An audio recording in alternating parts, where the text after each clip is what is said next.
துரோகி, உன்னை பழி வாங்கறதுக்கு தான் வந்தேன்.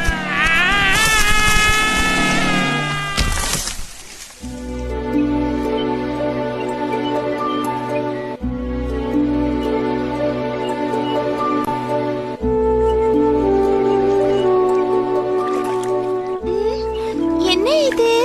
இன்னும் கொக்கு காணோம். கொக்கு இன்னும் காணுமே, என்னாச்சுன்னு தெரியலையே. அதோ அங்க பாருங்க. நம்ம நண்பர்களை பாத்தீங்களா? அவங்க எல்லாம் எப்படி இருக்காங்க? கொக்கு இன்னும் வரலையே, என்ன ஆச்சுன்னு சொல்லுங்க. என் பேச்ச கேட்காம போன நம்ம நண்பர்களை அந்த கொக்கு கொன்னு தின்னுடுச்சு. எங்களை எல்லாம் மன்னிச்சிடுங்க நண்பரே.